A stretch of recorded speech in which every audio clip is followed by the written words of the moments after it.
Hello everybody, my name is Ricky LAVAUGHN, author of the book In the Beginning.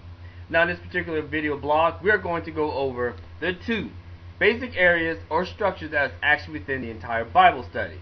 So it's actually very simple as far as being able to learn and be able to do what you need to do while you're going over the Bible. Now one thing that you have to remember is that this is not one of these self-contained things where the entire book of Genesis is actually within the actual book.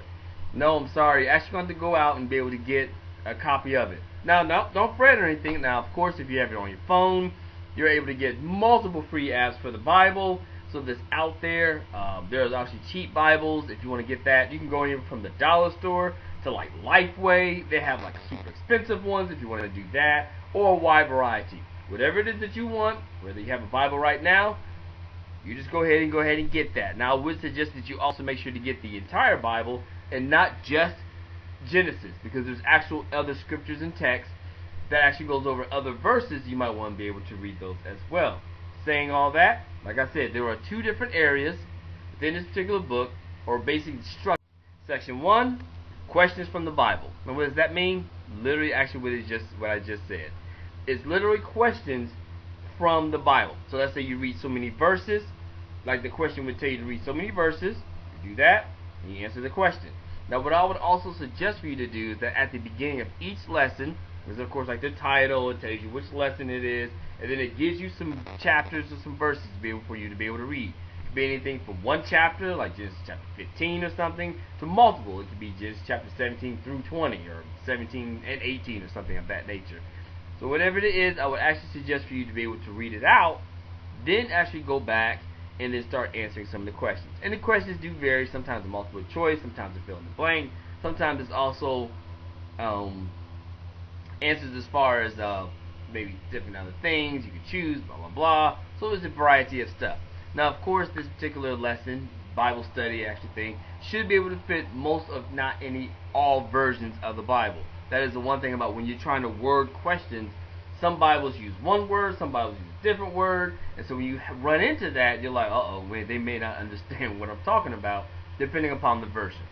So like I said, you can read any version, you should be able to pick up on all the questions, but basically it'll just show you, this answer is found here. This answer is found in these verses.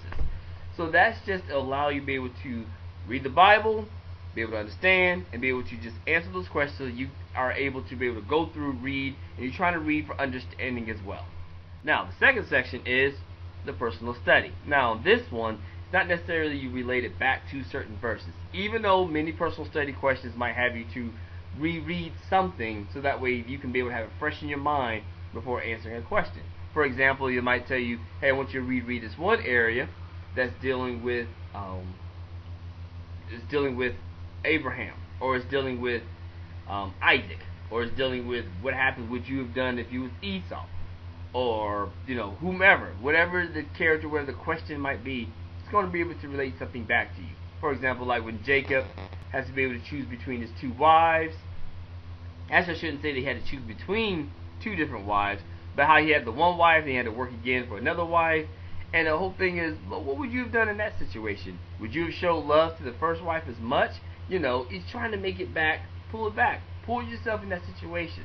The one thing I would like for people to be able to do is not just say, well, I would have done this. No, be honest. Act as this is just between you and the Lord, and say, Lord, what would I have done here? How does this apply to my life? How can I be able to understand what they went through over here and be able to understand it for my life? For example, anyone who has to go through a move, then you start to read Abraham and say, wow, for him to have to pick up and go at such an old age, he's probably thinking like, this is crazy. I already have my roots here. I'm stuck. This is where I should be. The Lord's like, I need for you to go. And there's a lot of people who have to worry about transitions. And it could be a literal move. It could be a move to another job. It could be a transition from being unmarried to married. All kind of stuff. So you have to think about that mindset of, well, I may not be like exactly what Abraham is doing, but maybe my transition is a little different. Therefore, you have personal study questions to kind of open that up and allow the Bible to almost come alive and say, how do I put myself in that situation? How do I put the Bible in me? So that's why that second section. Saying all that, please definitely pick up a copy today of In the Beginning. You can definitely be able to do this as a individual or actually also in a group. You can be able to compare answers, be able to read the text. Maybe some people might want to be able to go in a circle and you read different versions as you go through. Read the questions out loud. You can do this personal study stuff for yourself, or you can be able to read it out loud and say, "No, this is the answer I want to be able to share," and that might actually be able to help other people. Well, saying all that, please definitely go by right now and pick up a copy for yourself in the beginning, so that way you'll be able to have that foundation in the Lord as far as trying to do great things, and also be able to learn more about the beginning of the Bible, and also how some of those characters and how their relationships, their actions begins to flood and begin to do certain things to people down the road in the other parts of the Bible. Thanks and have a great day. Bye-bye. Oh, wait, one thing. Before I go, just want to say it is available in paperback and ebook versions. Kind of interesting to do it in an ebook, but hey, you know what? A lot of people love it. A lot of people like being able to go through it. So like I said, in the beginning, it's available in paperback and also in ebook versions. Thanks and have a great day.